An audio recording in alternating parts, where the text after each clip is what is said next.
It's the My First Gig podcast, whoa. Sharing stories of first gigs and shows. Comedians sharing their memories. Just fun and entertaining, exciting and crazy. With Dwayne Dugan as your host. It's the My First Gig podcast, here we go. Wake up, it's a beautiful morning. Wake up, it's a beautiful morning. Wake up, it's a beautiful morning. That's not the tune. Hello and welcome to My First Gig with me, Dwayne Dugan. I sang the Boo Radley's tribute there, Wake Up, because I just assumed everyone's listening to this in the morning. Is it the morning? Who knows? One thing I'll know is it's a Monday morning. If you're listening on patreon.com/myfirstgigpod, getting it before all the other losers. Yeah, losers have to wait around, and guess what? They don't even hear the full podcast. The full podcast is only on Patreon, so welcome. If this is Wednesday, though, don't listen to what I said about calling you losers. You're actually my favourite. What a way to get over hump day. This podcast has it all. Yeah, how are we, guys? I hope you enjoyed last week. Last week, fantastic episode with Mary Beth Barone. I'm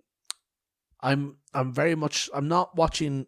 If you're watching on YouTube, I'm not watching the video bit, like the little icon that says "look here," so that my eyes are looking at the viewer like I am now. Hello, I'm looking at myself, so I'm getting quite performative. So that's why I'm like Mary Beth Barone, as if I have to dance around and say it.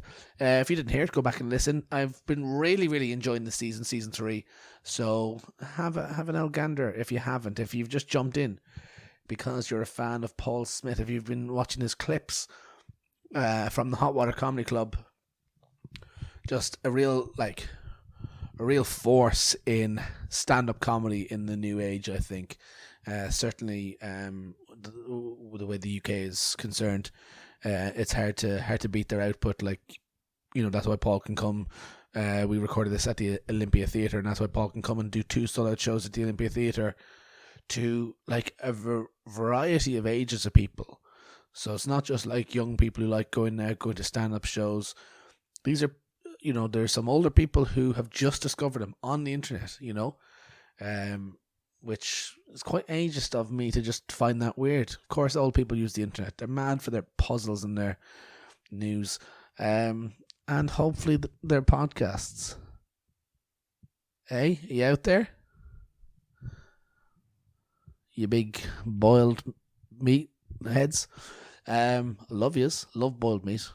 Who doesn't? But let's stop not cooking our sausages in a coddle. That's weird. Great season so far. And then Paul is one that we recorded just before lockdown. I think it was March. I think it was early March 2020. Was meant to be going into the season 2, which became the isolation interviews. So it's been a while. So glad to finally put this out. I mentioned Paul doing 2 nights at the Olympia. It could have been 3 nights, and then he goes home and he goes, I'm coming back this year with the tour. I think Changed was the name of the tour. He's on tour now with his show Joker, coming back again to the Olympia Theatre. Oh, well, no, he didn't actually get to come back because the world shut down. But yeah, he'll be back. Yeah, I was thinking of what to talk about for this opening. And I went for October 12th, which is the official release date. If you're listening to this early or later. And I basically, nothing really interesting happened on October 12th. Let's see. 1600s. No, fuck that. I wasn't around. Let's go to the 70s and higher.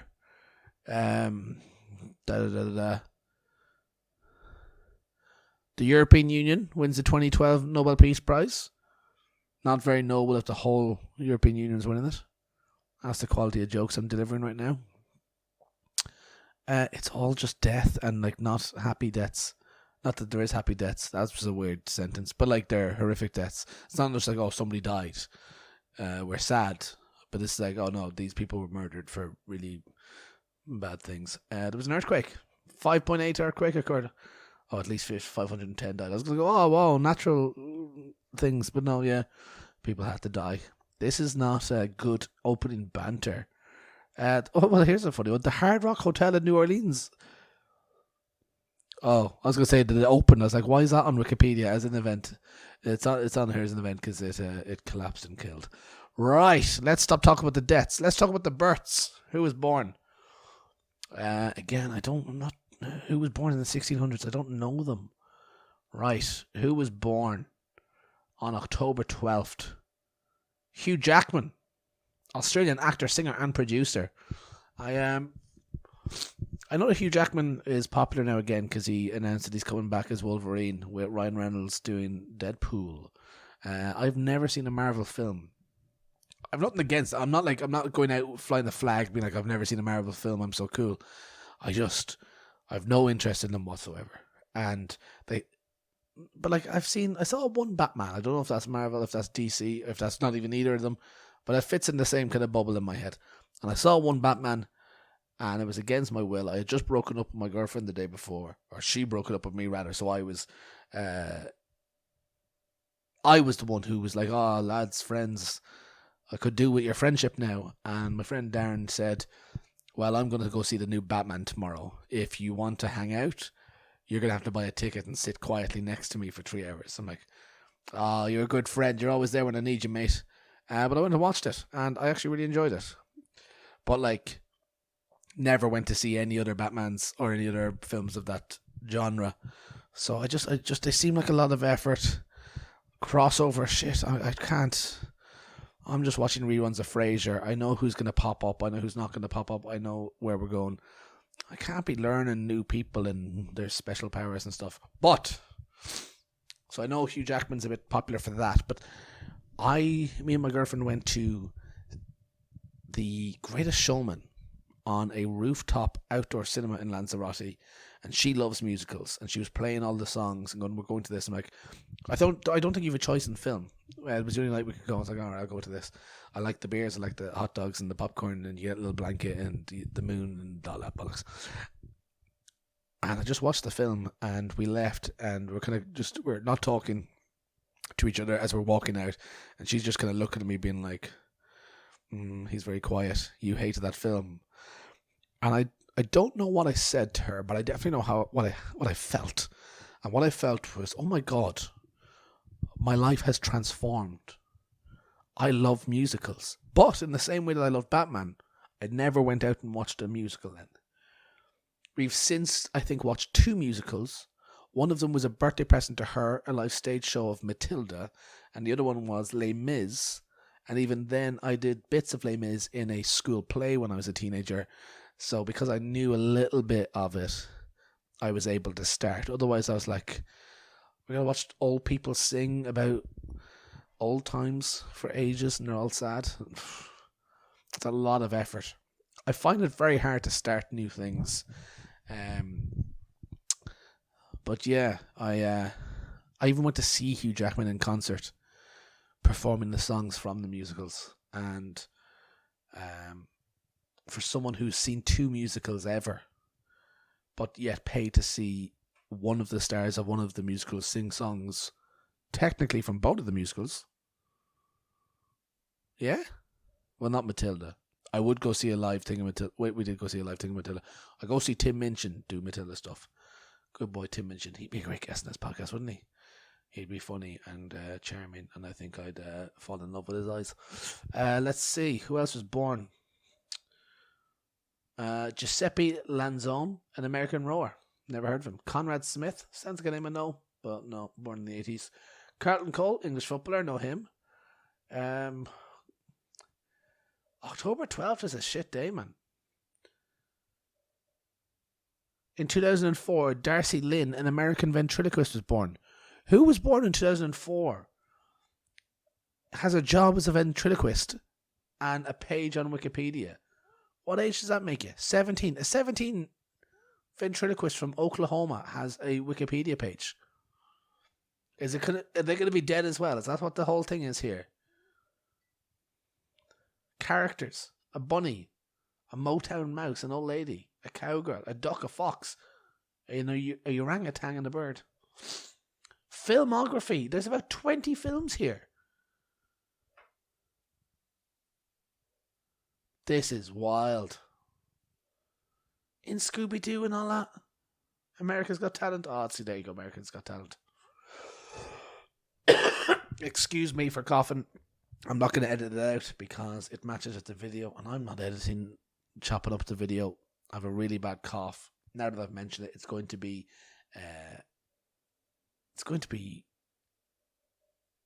happening all the time.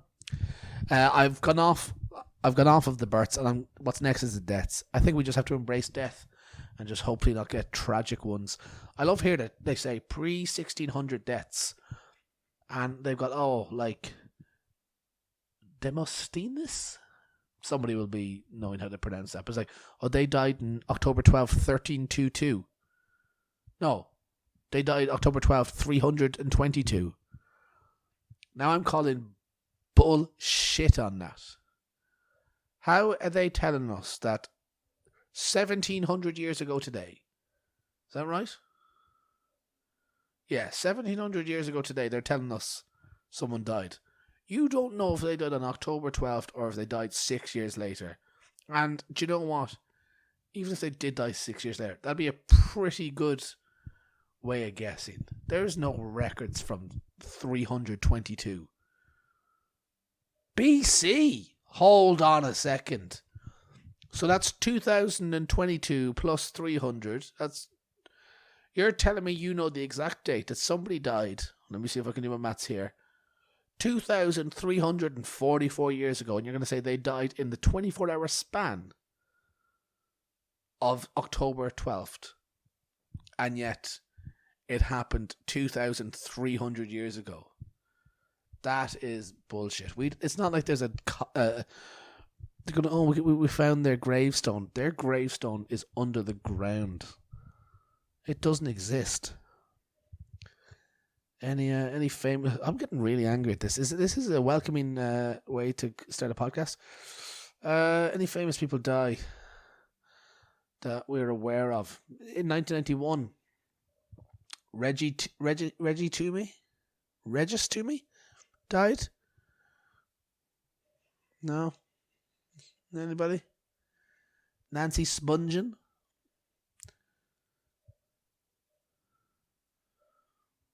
No, lads, I think we can declare October 12th pretty shit day.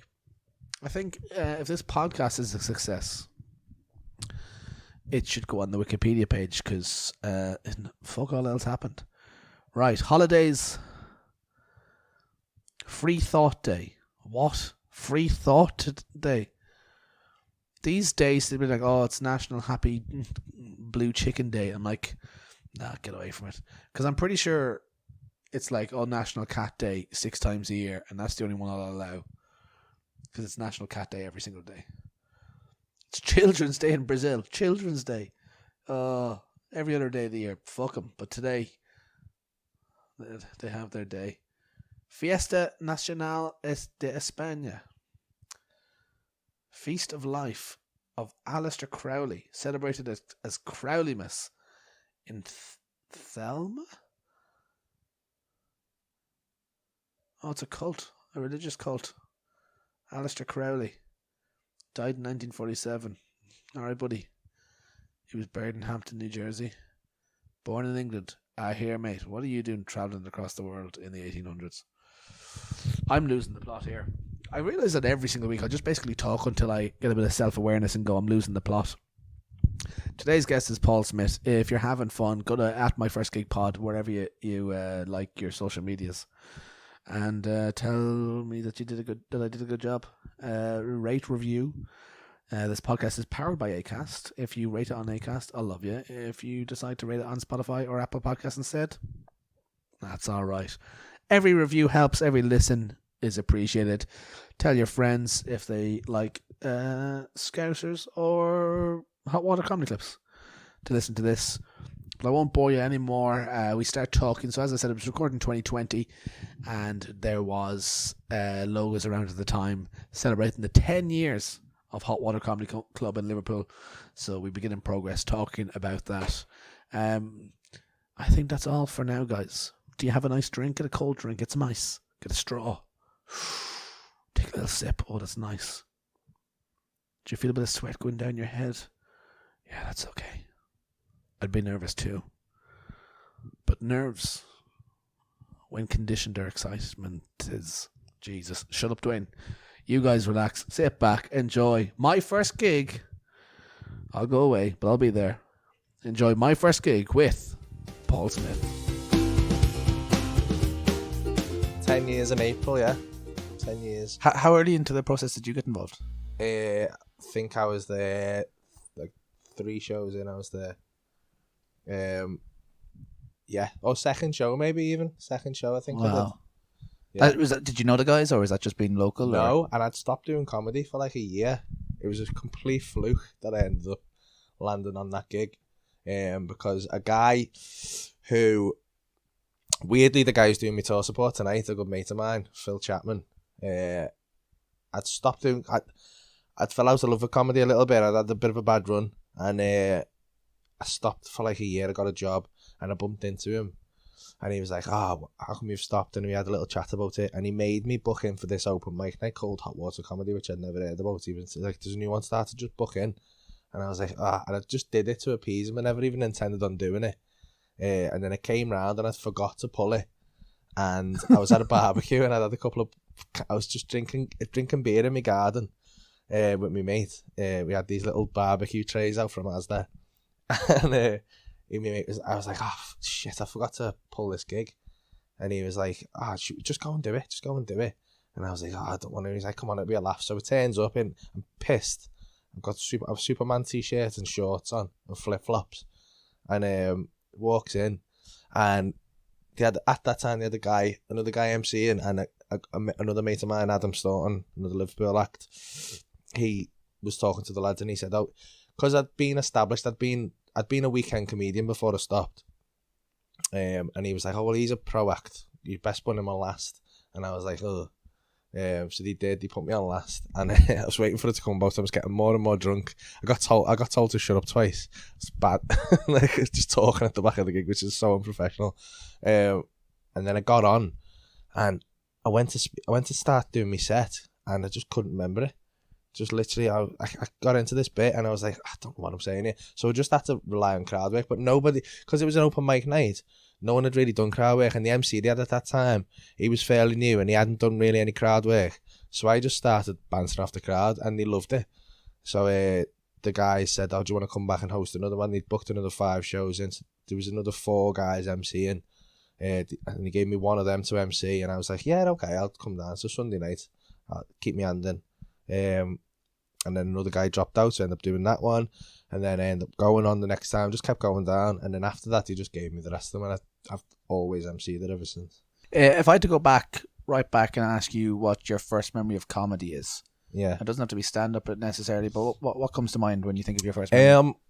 Honestly, I've had a good think about this, because you get asked that question quite a bit as a comedian, and I never used to be able to answer it, but I had a good think about it. Oh, and I think I used to watch Dave Allen with my dad. Years and years back, and I think weirdly because I've gone back and watched them since, and I think if anyone has influenced my style of comedy, it's him. It's because my actual style of the material that I use, if I use material, is really long form stories. Like my show tonight, it's got 3 bits in it, and it's an hour and 10, the actual show. One of the bits is, I think it's like 35 minutes long. It's one story. And obviously there's asides and it comes away and zigs in and out. But like, I think watching the way Dave Allen worked, he was a lot like that. He told these really like long form, detailed stories. And I think my earliest memory is watching his show and watching his like monologues where he was sat in the chair just telling these stories. And at the time, you don't even know that stand up. But yeah, I think that would be Dave Allen probably. And nice Irish guy, and here we are. Yeah. If I had to then switch it to experiencing live comedy, sitting in a crowd, do you remember your first time going to a show? Yeah, I do. It was at it was the Royal Court. It was Rawhide at the Royal Court Theatre in Liverpool. I won the tickets from the radio, and I turned up in an orange jumper and got sat at the front, which is terrible. Ginger guy in the front row in an orange. I mean, I would have a field day with that now. And Chris Cairns, who was MCing, had an absolute field day with me. Just terrorised me all night. But I thought it was great. It was like, I found it really funny. And I got kind of hooked on it. I used to go quite a bit to Rawhide. Do you remember some of the acts you would have seen in those early days? Yeah, it was like Chris. They had regular MCs. So they had Chris Cairns, David, Brendan Riley, and then some of the acts. I think like the first acts who I saw, was Phil Nichol, Duncan Oakley, Jason John Whitehead, Martin Moore. I remember Martin Moore getting off the stage and lap dancing on me. I don't know if you know Martin Moore, but he's a big guy and he's like a biker, a big Northern Irish guy, and he's a big biker dude. Looks like a biker anyway. And he took his top off and lap danced on me. It's quite the memory. Yeah, I'm trying to think who else would have been on now. The ones that Kerry Marks as well. They had good comedians on Raw because it paid well and it was in a big theatre. They used to get quite a lot of really, really good acts down. I remember crying at Phil Nichol. But I used to watch the compares because they were Scouse compares, and I couldn't figure out how they did it. Because you're watching them like, how can you make that up on the spot? And like, obviously there's tricks and stuff to it now, but like at the time, it's a magic trick. And like at the time, you're like, oh my God, like it's incredible. And what gave you the idea then to go from the audience to the stage? Well, I was a graphic designer at the time, and I was quite shy. And I was going through this. I was reading like self-help books and trying to get more confidence in myself. Because when I say shy, I've never been like, it wasn't that I couldn't speak or anything like that. It was just like, if in any new situation, I would be the quiet one. I still am to an extent. Like if you come out on a night out, if you come out for a pint later with me, I'm not like the loudest person there or anything like that. I'm not the way I am on stage. People get disappointed with that sometimes. I'm more of an observer. But yeah, I was sat in work and I used to get emails from the comedy club, obviously, because I used to go there. So I was on the mailing list, like telling me about shows and stuff. And it said, do you think you're funny? Do you want to try stand-up comedy? And I was sat in work. I used to work in an office. There was 3 of us around like this little table. We used to work on the design stuff for the printers. And I was like, I could do that, just joking about. And they were like, you're not funny. Like that. And I was like, yeah, I am. So I signed up for it. Just through sheer stubbornness. Because I thought, if I can do that, I can do anything. I had no intention of it being a job. And I'll be honest with you, when I signed up, I was like, oh my God, what am I doing? But I forced myself because I just thought, okay, I'm gonna do it. It'll be amazing. It's the equivalent to doing a bungee jump or a skydive or something. So I thought, if I tell everyone I'm doing it, then I can't back out of it because otherwise I'll just back out. So I told everyone. My mum was like, "You're crazy. You're not funny." Everyone said this. I was like, "Oh God." So we did like a 4-week comedy course. We used to go like on a Tuesday night. We'd have to turn up with material and we'd work through it in this little room above the Royal Court, this little tiny room. There was like 6 of us on the course. And Chris Cairns and Steph Davis would give us feedback and we'd go away. And then, yeah, after the 4 weeks turned up at the Royal Court, there was like 300 people in.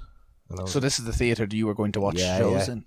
So, yeah, and I remember waiting at the side, and I still do it to this day. I've got this, like, you won't be able to see it if you're listening to this, but like I've got this weird nervous tick of like tapping my fingertips against my thumb. I was pacing up and down. Felt like I was going to have an anxiety attack. I was like, oh, and they're like, calm down enough. But I still do this now, and I'll do this before the show tonight. I'll pace up and down. I'll even like, I'll shout. I'll like this. It's a visceral, and I've come to see it as a good thing. I get kind of work. I did it. It was all day then, but now it's like maybe 10 minutes before the show. I'll purposely walk up and down. I'll get that energy up because I felt like it's a good thing. It converts as soon as you walk out, it's like. And I didn't know this at the time because I felt like I was going to die. And they were like, calm down. But something in me knew that I needed this. I didn't want to calm down because you don't want to walk out there completely relaxed and be like, oh yeah. Like, I didn't want to be that guy. So I was like, I need to be fired up for it. I need to be ready. So I'm stood at the side. And as soon as he announced my name, I walked out, had my hands up, and I got that cheer. And I said my opening line, and I got a laugh. And it just, all those nerves just washed away. And I was like, I was just in the moment then, and it's just so, it's for anyone who hasn't done it, if you ever have that experience, it's massively addictive, I think. Obviously the course now kind of points in the direction of like, right, here's your gig, here's what, how many weeks did you say, 4 weeks was it? Yeah. 4 weeks. So obviously, did they like? Because a lot of people who I've spoken to have gone through courses. Yeah. And there's some who like, there's just one guy who tells you this is how stand up is done. There's other people who just go, right, I'll tell you if this is shit or not. Well, like how did the lads do it with you? That's kind of what happened. I've taught a few comedy courses, and when I've taught them, I've been very clear in that I don't think you can teach stand-up comedy. And I know that's a weird thing to say if someone's paid you to teach them stand-up comedy, but like, you can't teach stand-up comedy because it's like trying to teach someone to be a surgeon. Do you know what I mean? You can't teach someone to be a surgeon. You can teach them the theory of being a surgeon, but you have to have it. You have to practice. You have to have experience to be good at to be a good stand-up comedian, and that's.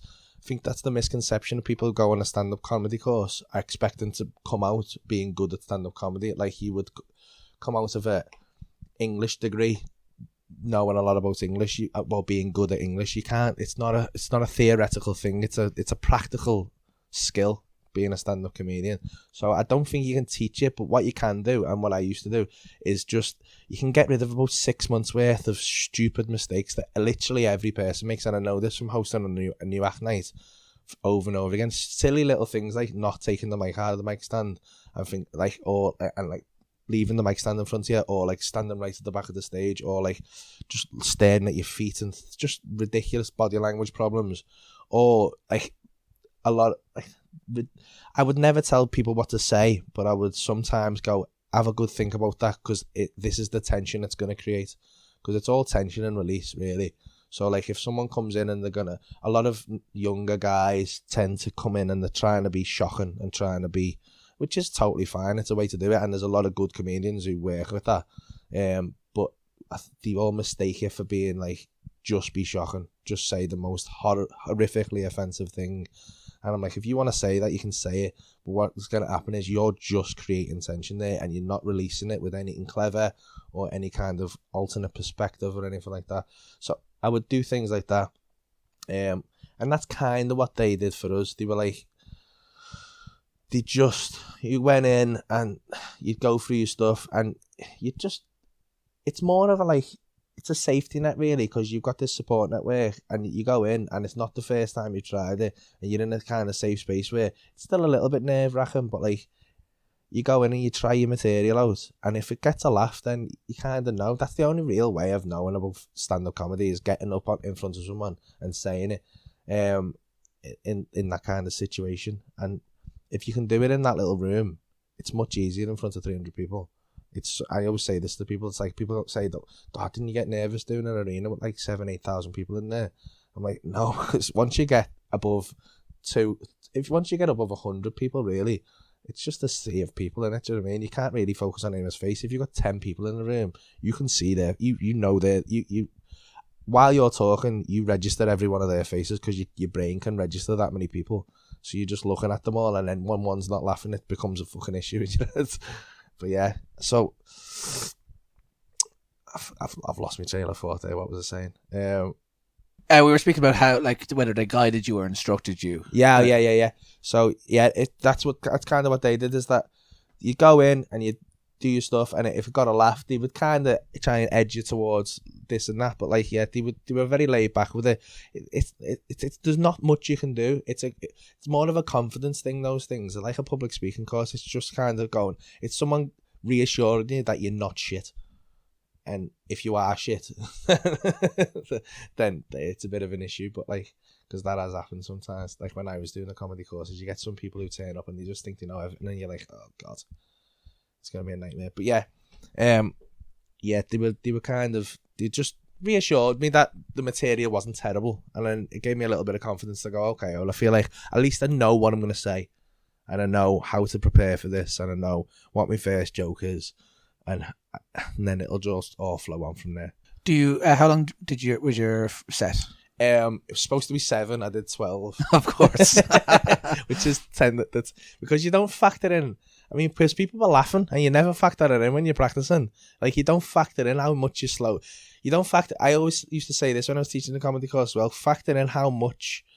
If you if you're enjoying yourself, you some reason, and I've seen this happen so many times, like people are nervous in the course or like when they're practicing and you're like, oh God, and you're rushing through it in your head because you want to get to the end because you want to know that you remember it all. But when you're in the moment and you're actually doing it and it's getting laughs, you're enjoying it so much that your pacing just corrects itself. Everything just kind of settles itself down. So everything just becomes longer, and then add those laughs in, everything just extends out. So really, like, if you've practiced a 7 minute, it's probably closer to 10. So we did 12 minutes of, and it went very well. So obviously you had no problem writing material, but how did you go about actually doing that? You know, having never done it before, where did you kind of draw inspiration from? Or my first stuff, I did have a problem writing it because the first stuff, it was so, I mean, you wouldn't recognise it to what I do now. It's completely different to what I do now. My first set was, I started off with a load of ginger jokes because I was terrified of people heckling me. So I thought I'd get all that out the way, then you can't heckle me, which is standard. Like, it's when you're a new actor, a lot of new actors do it. You go for the first thing you go for is how you look, or like if you've got a very strong accent, you go for your accent, or something about yourself that really stands out. And I think that's not a bad thing to do. So yeah, I had a load of ginger jokes, and then I had some mad material about me and a Polish guy from my school who we were best mates, and we formed a crime fighting duo. And we used to use puns to catch criminals. It was ridiculous. I wouldn't like it was so bad. I don't know how I got away with it. Was it born out of truth? No, absolutely not. I mean, I just literally made it up because so day one you're creating these stories. I wasn't that confident into to talk now. A lot of my stuff is very close to reality, exaggerated reality, but it's very close to reality. But back then, and for the first couple of years, up until I stopped, it was just this whimsical, as I said before, I was trying to write for this, it was almost a character. It was a really like self-deprecating, I made myself look a lot young, like not a lot younger, but like I went to effort to make myself look innocent and like a bit daft, and it was a completely different character. Yeah, I worked a lot with puns and stuff. It wasn't good. Well, it went well, but it wasn't the same. You already said that you told everybody you were going to do it. Yeah. So it's not like you went in secretly or not. So in the lead up to it, how is it? How are you feeling in the lead up to it? You know, if people were asking you about it, or I was terrified. Yeah, I was really like, I remember being terrified on the day. I remember being nervous for about 2 days before, like sick nervous. And I don't think there's any way around that. You're gonna be nervous if you care about it. You're gonna be nervous about it. If you're gonna do it, you're gonna have those nerves. And again, I don't think it's necessarily a bad thing. It's your body's like defense mechanism against like looking like an idiot, isn't it? Which is like just anxiety about that, and it's a primal thing that you can't really get rid of. And over time, you just become more and more confident that you're not gonna make an idiot of yourself. There's still an element of it. But yeah, you just get more and more confident. When you've never done it, it's just fear of the unknown as well, isn't it? You're just like, I might die on my ass. Yeah, and that seems like the idea of dying on your ass seems like the worst thing in the absolute, like it would literally kill you. And when it happens, which it inevitably happens to everyone, it doesn't, does it? It just doesn't kill you. So you walk off and you go, although that was horrible, I'm not that scared of that anymore. So yeah. Did you go to work that day? Like, was it a normal day? Yeah, I went to work that day. I didn't go to work the next day. Because I got a bit drunk after it. I took the next day off just so I could get drunk. Either way. But yeah, I remember not being able to sleep then after it as well. Just like lying in my bed, just staring at my ceiling because you're just buzzing off it. I still get that now though. Like, I struggle to sleep after gigs. I think everyone's the same. Sticking with that first day, you know, you're kind of saying now you're coming to the end of the day, you're finishing up work. It's probably like 7-8 o'clock. You're heading down there. Yeah, well, I think we had to get there. They let me off work early. We had to get there for like a run through at like 5, and then we all had a little run through, and then they started letting people in at like 7. So we were there for a few hours before it as well, which is a bit daunting. Yeah, a little bit daunting. Like, it's waiting around your energy. Like, your energy can get a little bit dissipated because you're kind of you're in the room, so you've worked up for it, but then you're getting worked up for it, and then having to kind of calm down again. It's fight or flight. Your adrenaline keeps spiking, and it's tiring doing that. Do you remember the format of the show? Yeah, it was just I think there was 6 of us on, so it was 3 and then 3. I think. And where were you placed? I think I was 5th. So you've got to wait quite a lot of the night. Well, how was it watching some of the other acts that you've been in the course with? It was good because they were all doing well, so it was fine, and they were all doing well, and a couple of them I'd be like, okay, well, not to be audible, but I've been looking at going, okay, well, if that's doing all right, I'll be all right. like not to sound audible, but like, yeah, everyone was doing well, and the crowd seemed really supportive. So I was like, I felt like it was going to be all right, but again, there's always a little bit of doubt in your mind where you're like, oh god. So second half comes, MC goes up, he introduces the fourth act. Yeah. Now you know I'm next. You're next. How are those next 7 minutes before you have to go on stage? They were terrible. Like, well, I was watching them, and I couldn't kind of. I was trying not to listen to what he was saying because I was also trying to think of what I was going to say, and I didn't want that to, because I felt like his words were pushing my words out of my brain. So I'm there, and as I said, I was pacing up and down. I'm tapping my fingers together. I'm trying to keep the energy up, and I'm just trying to not run away, basically. And it was the moments where it was more when the compare went back on, like when Chris went back on and he come off and he was like, "Oh, that was amazing," and I'm kind of congratulating him, but in my head thinking, "Okay, I'm going now," and it's like hanging over the edge of the roller coaster, that isn't it? You're like, he's gonna say my name in a second. I've gone. This has gone too far now. I'm gonna walk out on that stage, and you're like, am I even gonna walk out? I don't even know what's gonna happen. And then he said my name, and then yeah. Do you remember your opening joke? Yeah. Mind sharing it? Yeah, it was terrible. The opening joke was, hello Royal Court Theatre. I don't know if you can recognise it. I'm Paul, sorry. Yeah, hello Royal Court Theatre. I'm Paul. I don't know if you can tell under these lights, but I am the G word. Gorgeous. And I pointed to someone in the front row, and I got a big laugh the first night. I sit after to a friendly audience, that's a funny joke. To every other audience, that is not a good joke. Well, the reason I always ask people's first jokes is I like to remind them, is like, that's where all of this started. Yeah. Now. Yeah. So memories of the set that night. Yeah, that was the first joke I had was that, and then I think I went from that to I am Ginger. What was it? Fuck, I can never remember. I was trying to remember this and I never remember it. I had a whole list of like I am Ginger. I think that's why I'll be good at this job, because like as a ginger person, one of the things people are scared of about being a comedian is getting heckled, and I get heckled in the street. Like people say redhead, ginger pubes, ginger sausage, copper wire, copper bollocks, copper zone, sun dodger, Duracell, rusty nuts, rusty bollocks, rusty Lee. Someone went with the other week. She's black. That doesn't even make sense. Carrot top. Oh, look, your knit's having a bonfire. And someone said, "Oh, look, your knit's having a bonfire," and she, I mean, which is clever, but fucking hell, fuck that up. What was it? It was something like, but you got to respect that level of creativity from a 6-year-old girl, or something like that. And it went well. I mean, it's not good comedy. It's list making, and if you say something quick. There's some comedians who do that. If you get out there and say something quick, there's a comedic trick of just going on and saying, if you say something quickly enough and it's impressive, you will get a round of applause. It's the culmination of the list, isn't it? Yeah. So it went well though. You were happy with it? It went very well. Yeah, it went a lot better than I expected. I think I probably did the best on the night. And like the club were really happy with it, so they gave me a couple more gigs after it.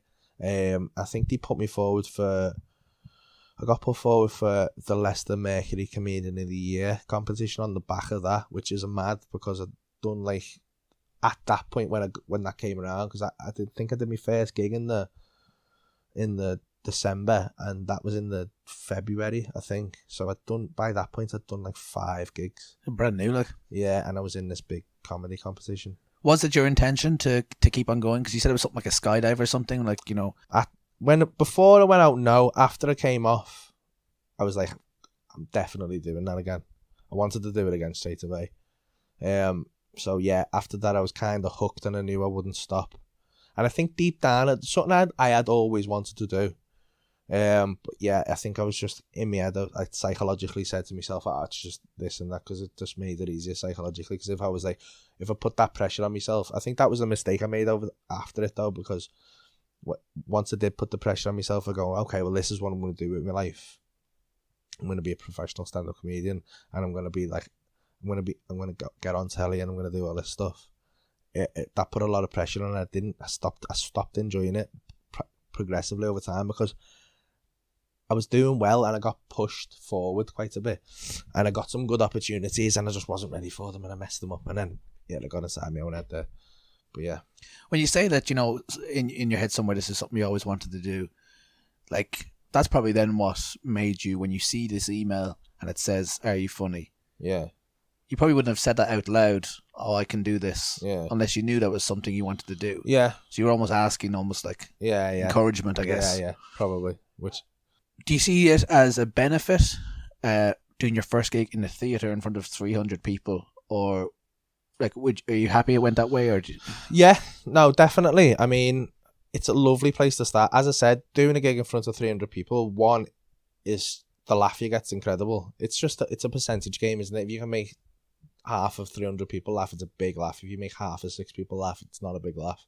So like, yeah, some people have had to start in rooms above pubs with like 10 people in, but then downside to it is that you get a bit spoiled in the fact that, because I say this to people who do hot water for the first time, because the room of hot water that I MC all the time, it's incredible. It's an amazing room, and it's full. It's like 200 odd people in, and it's just it holds the atmosphere perfectly. And you get on stage, and all the setup's perfect, the sound's perfect, the lighting's perfect, and you get up there and do your first gig, and you're like, that's incredible. But then I always try and prepare people for the fact that that's just not how the comedy circuit is. So like, I got a bit of a rude awakening when I did make third and fourth gigs, and they were in like rooms above pubs or working men's clubs, or like just like a corner of a bar where half the people aren't even bothered that the show's on, and you've got to kind of like fight for people's attention. Yeah, so it's pros and cons to it.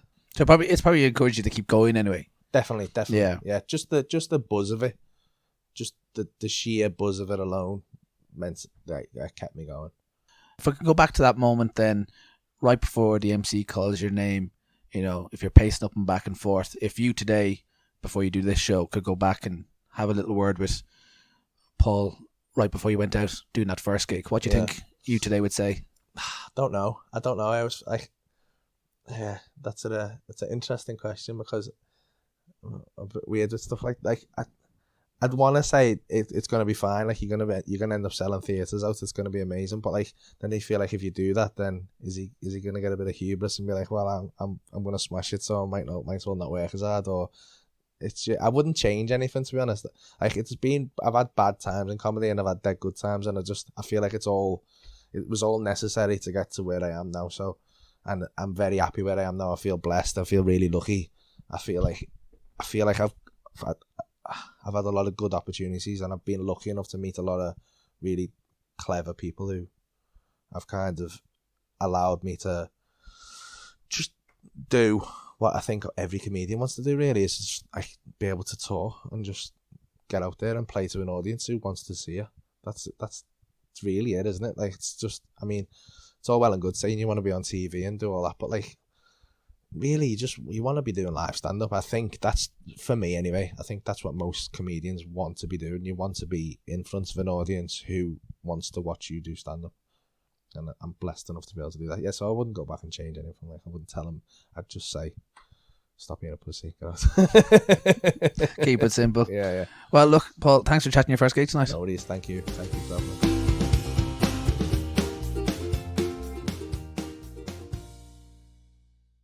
Diddle boom boom.